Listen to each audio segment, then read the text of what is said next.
بسم اللہ الرحمن الرحیم۔ السلام علیکم ورحمۃ اللہ وبرکاتہ۔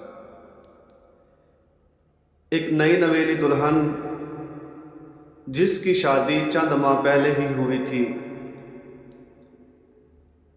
وہ شادی شدہ لڑکی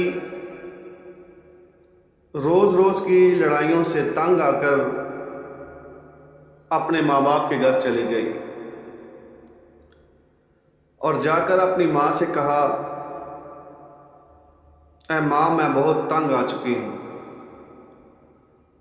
روز روز کی لڑائیاں، روز روز کی باتیں، چپکلش، بس اب برداشت نہیں ہوتا۔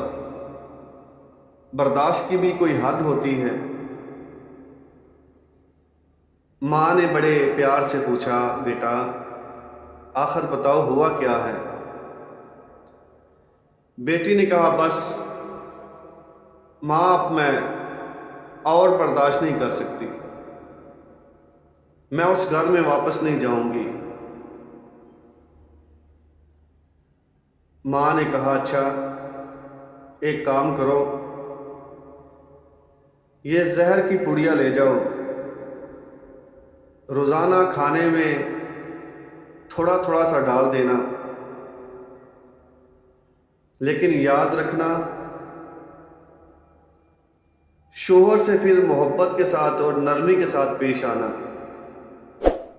تاکہ اسے بھی کوئی شک نہ ہو۔ تو بیوی ایسے ہی کرتی، روزانہ تھوڑا سا زہر اس کے کھانے میں شامل کر دیتی۔ جو ہی اس کا ہسبینڈ آتا، وہ بڑی نرمی کے ساتھ پیش آتی، محبت کے ساتھ پیش آتی۔ چند دنوں کے بعد اس کے شوہر کا رویہ بدل گیا، محبت بڑھ گئی، آہستہ آہستہ اور محبت بڑھتی گئی۔ پھر ایک دن اس کی ماں اپنی بیٹی کے گھر گئی اور جا کے اپنی بیٹی سے پوچھا، بتا اب کیسا ہے تیرا ہسبینڈ؟ تو بیٹی کہنے لگی، ماں اب بہت بدل گئے ہیں، اب میں ان کے بغیر نہیں رہ سکتی، اب کچھ کریے نا، اب اس زہر کا میں کیا کروں؟ تو ماں مسکرا پڑی۔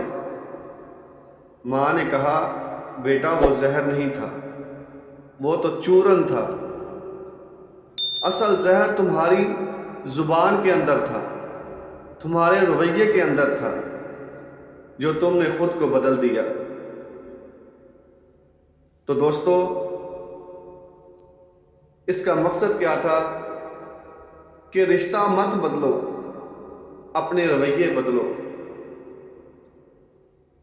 رشتہ خود بخود ہی بہتر ہو جائے گا، ٹھیک ہو جائے گا، جب ہم اپنے رویے ٹھیک کر لیں گے، اپنی زبان کو ٹھیک کر لیں گے۔ اللہ تعالی ہم سب کے گھروں کو محبت و سکون سے بھر دے، آمین۔